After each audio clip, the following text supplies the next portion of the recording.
Assalamualaikum warahmatullahi wabarakatuh. Selamat sore menjelang malam penonton yang tiba di ruangan saat ini. Selamat sore. Nah, selamat pagi, siang, sore, dan malam teman-teman penonton yang menonton lewat YouTube. Nah, jadi perkenalkan dulu, di sini nama saya Haris Aktiviagi dengan NIM seperti di atas 237 dari kelas A Teknik Industri. Nah, di sini saya ingin membahas mengenai materi yaitu awal mula pembentukan dan akhir dari alam semesta. Ya, salah satu materi yang mungkin sangat menarik untuk dibahas bagi mahasiswa Teknik Industri yang memang sebelumnya tidak terlalu berkaitan dengan fisika dan ilmu ilmiah ya. Nah, jadi di sini saya akan meringkas materinya untuk dapat dipahami semudah mungkin mengenai teori-teori yang berkaitan dengan awal dan akhir alam semesta beserta beberapa teori dari fenomena alam yang ada di alam semesta begitu. Nah, untuk awal dari materi ini sendiri yaitu awal mula pembentukan alam semesta. Ya, jadi di sini ada salah satu teori yang memang sudah sangat terkenal yaitu teori Big Bang, yang mana sebenarnya awal mula alam semesta itu sudah banyak teori yang dikembangkan dan dicetuskan oleh para ilmuwan di tahun terdahulu. Namun hingga saat ini teori Big Bang itu merupakan salah satu teori yang terbukti secara fakta ilmiah kebenarannya. Nah, teori Big Bang ini dikembangkan dan dicetuskan pertama kali oleh Alexandra Friedman pada tahun 1922 dan dikembangkan lagi oleh Georges Lemaitre.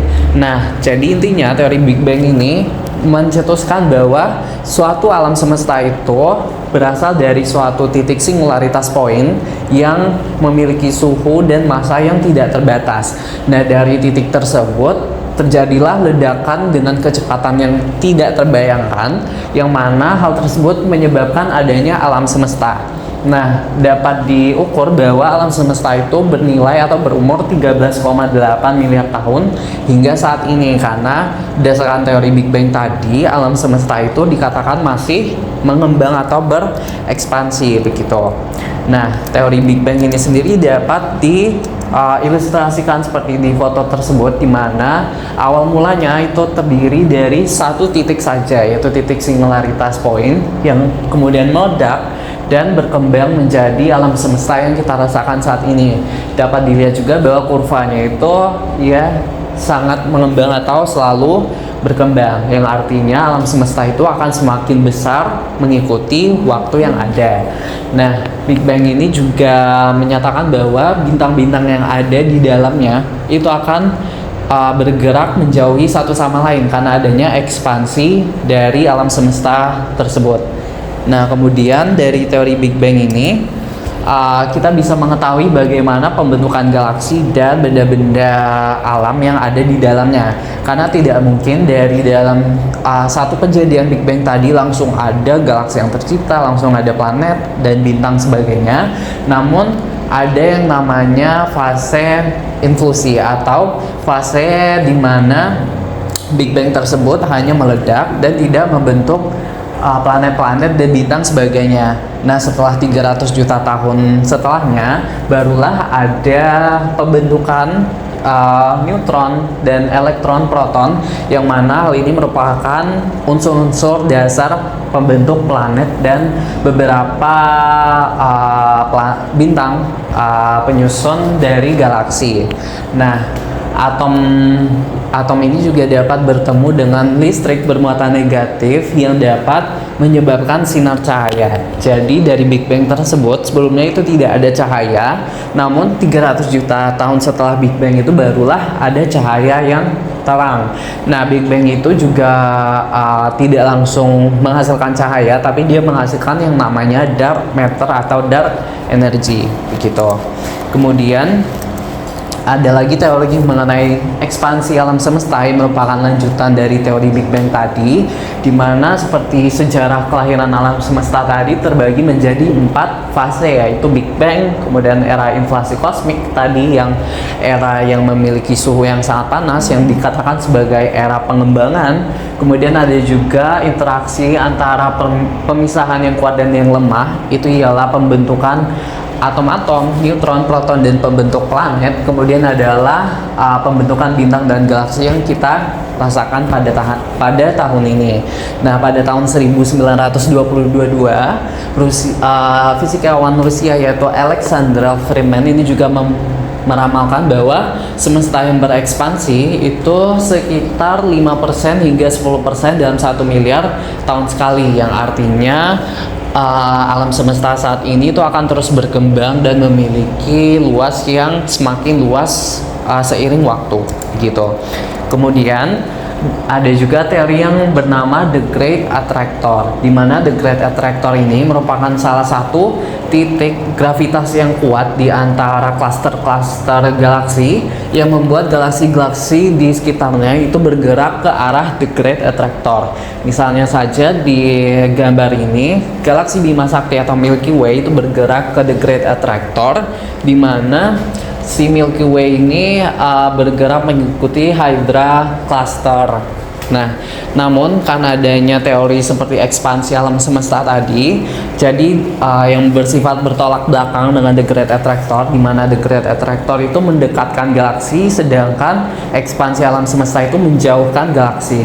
Sehingga The Great Attractor ini diprediksi tidak akan menjadi pemusnah atau kiamat bagi galaksi kita, karena apabila The Great Attractor itu terjadi, semua galaksi akan berkumpul di satu titik dan akan terjadi benturan.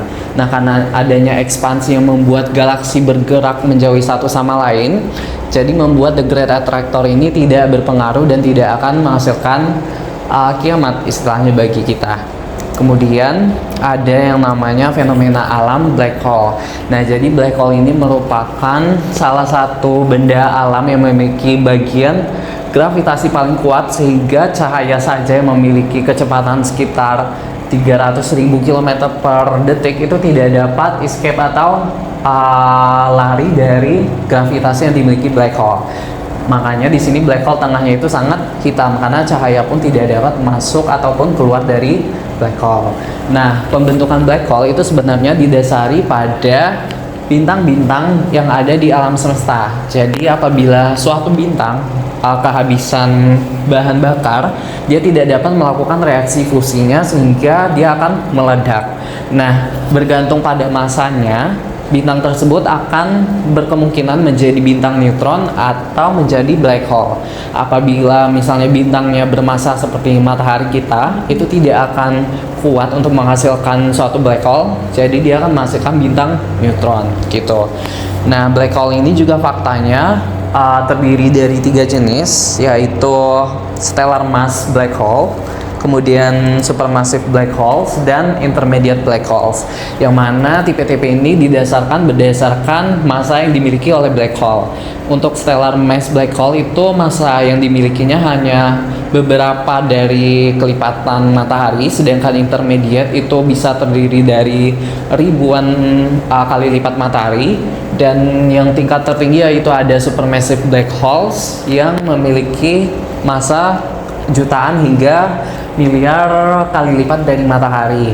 Nah, supermassive black holes inilah yang berada di titik tengah atau titik putar dari suatu galaksi.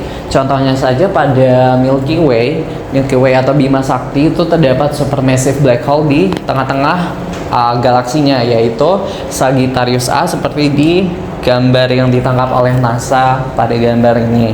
Nah, black hole itu juga dapat melakukan collision atau bergabung. Jadi misalnya di gambar di atas itu terdapat 2 black holes yang karena keduanya memiliki gravitasi yang sangat kuat, sehingga keduanya itu saling tertarik satu sama lain dan bergabung menjadi satu black hole yang lebih besar lagi dan memiliki massa yang lebih berkali-kali lipat lagi. Nah, black hole ini sebenarnya juga dapat mati melalui proses radiasi Hawking atau teori radiasi Hawking. Karena selama berjalannya waktu, sebenarnya black holes itu akan terus mengecil hingga akhirnya mengalami ledakan yang super besar lagi. Nah, namun proses ini memakan waktu yang sangat lama, dan mengingat ukuran black hole itu juga tidak kecil, melainkan besar, sehingga dipastikan kita itu tidak dapat melihat fenomena kematian black hole. Nah, Kemudian setelah kita membahas mengenai teori alam semesta, awal semesta, dan fenomena-fenomena dalam alam semesta, kita juga akan membahas mengenai teori akhir atau yang kita sebut dengan kiamat. Nah, jadi teori akhir alam semesta itu sebenarnya terbagi lagi menjadi beberapa teori yang dikembangkan. Namun yang paling terkenal itu ada dua teori, yaitu Big Crunch dan Big Freeze. Nah, pada teori Big Crunch itu menjelaskan bahwa setelah ekspansi alam semesta yang dilakukan sampai saat ini, semesta itu akan kehilangan gravitasinya sehingga akan kembali lagi ke titik awal atau singularitas point Big Bang tadi. Misalnya ilustrasinya itu seperti kita melemparkan bola ke atas, bola tersebut akan mencapai titik tertingginya dan bakal jatuh lagi karena kehabisan gravitasi. Begitu pula universe atau alam semesta, di mana kita saat ini terdiri dari fase ekspansi, di mana saat ini terus berekspansi karena adanya gravitasi tolakan dari singularitas point tadi, namun akan kehabisan gravitasi sehingga gravitasi dari titik awal alam semesta itu malah menarik semua alam semesta yang telah berkembang menjadi satu titik lagi. Oleh karena itu disebut dengan Big Crunch, karena semua alam semesta itu menjadi satu titik lagi, sedangkan isinya itu sudah banyak, ada galaksi, planet, black hole dan sebagainya, dan dijadikan di satu titik, makanya disebut dengan Big Crunch. Kemudian teori yang terakhir atau yang kedua ada Big Freeze, yaitu kelawanan dari Big Crunch, di mana dalam teori Big Freeze ini apabila alam semesta itu tidak kehilangan gravitasinya dalam melakukan ekspansi, jadi ekspansinya itu akan berlangsung terus-menerus sehingga jarak antara bintang-bintang, galaksi, dan planet-planetnya akan semakin jauh. Nah, apa sih pengaruhnya? Itu seperti kayak misalnya matahari semakin jauh dengan bumi, maka suhu pada bumi itu akan menjadi lebih dingin. Begitu pula apabila waktunya sudah lama sekali, ekspansinya sudah besar sekali, maka nanti semua bintang-bintang dalam alam semesta itu akan cukup jauh untuk tidak menyinari satu sama lain, sehingga suhunya itu menjadi dingin dan mencapai nol mutlak sehingga tidak ada pergerakan lagi. Makanya alam semesta berada di kondisi statis dan tidak ada kehidupan, yang dinamakan dengan Big Freeze. Nah, mungkin itu saja yang dapat saya sampaikan dari fenomena alam, kemudian teori awal semesta Big Bang, dan dua teori akhir alam semesta tadi. Dan perlu diingat bahwa alam semesta ini memang mengandung misteri yang sangat luar biasa, sehingga kita harus mencari referensi lebih banyak lagi, karena harus didukung oleh fakta ilmiah ataupun kita harus melihat ilmuwan. Dan teman-teman dapat melakukan referensi ini berdasarkan podcast ataupun artikel yang diterbitkan NASA dan sebagainya. Mungkin sekian yang dapat saya sampaikan. Selamat sore teman-teman. Saya tutup dengan Assalamualaikum warahmatullahi wabarakatuh.